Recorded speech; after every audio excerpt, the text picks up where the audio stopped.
Сәлем достар, менің каналыма қош келдіңіздер. Бүгін сіздермен осындай керемет, ерекше кешкі ас дайындайтын боламыз. Менің каналымнан келесі рецепттерді жіберіп алмас үшін осы видеоға лайк басып, каналға тіркеліп, қоңыраушаны басып қойыңыздар. Ең алдымен кешкі астың қамырын дайындап аламыз. Ол үшін жылы суға жарты шай қасық тұз қосып, жақсылап араластырып, ұнға сұйық майды құйып, қолға жабыспайтындай қамыр илеп аламыз. Достар, байқасаңыздар, ұнға жұмыртқа қосқан жоқпыз. Егер сіздерде де үйде жұмыртқа болмай қалған жағдайда, сіздерге лайфхак, орнына сұйық май қолдансаңыздар болады. Міне, қамырымыз дайын болды.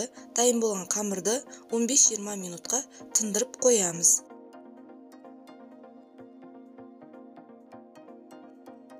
Келесі кезекте тартылған етті тапаға аз ғана май құйып қуырып аламыз. Мен бүгін тауықтың тартылған етін қолдандым. Сіздер өз қалауларыңыз бойынша кез келген тартылған етті қолдануға болады. Келесі кезекте сәбізді осылай ұсақ 4 бұрышты етіп турап аламыз. Достар, менің ерекше рецепттерімді жіберіп алмас үшін осы видеоға лайк басып, каналға тіркеліп, қоңыраушаны басып қойыңыздар. Келесі кезекте картопты да осылай өте ұсақ етіп 4 бұрыштап турап аламыз. Пиязды да осылай өте ұсақ етіп тураймыз. Пиязды көбірек қолдануға кеңес беремін.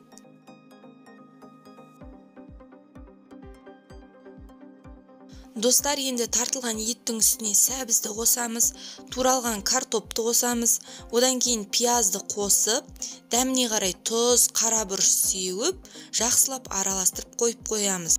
Бұл тағамның салмасына өз қалауларыңыз бойынша жусай, орам жапырақты өте ұсақ етіп турап қосуларыңызға да болады. Өте керемет болып шығады. Достар, қамырды осылай жайып аламыз. Қамырымыз өте қалың да, өте жұқа да болмау керек. Одан кейін осылай 4 бұрышты етіп кесіп аламыз. Мен илеген қамырдан 2 жайым қамыр шықты. Одан кейін салмамызды осылай қамырға салып шығамыз. Байқасаңыздар, мен салманы қамырдың бір шетіне ғана салдым. Сіздерге де солай салуға кеңес беремін. Енді видеода көргендей етіп, осылай бүктейміз.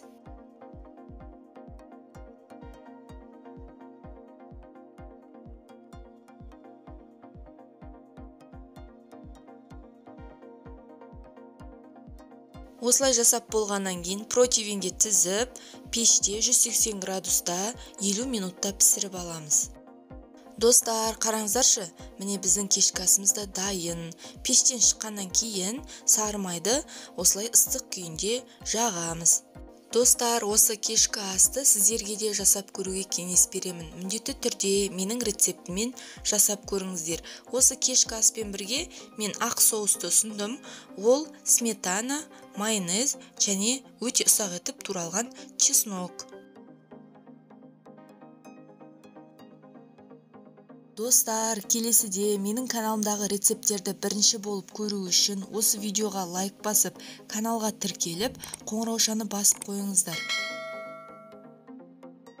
Келесіде менен қандай рецепттер күтесіздер? Комментарий бөліміне жазуларыңызды сұраймын.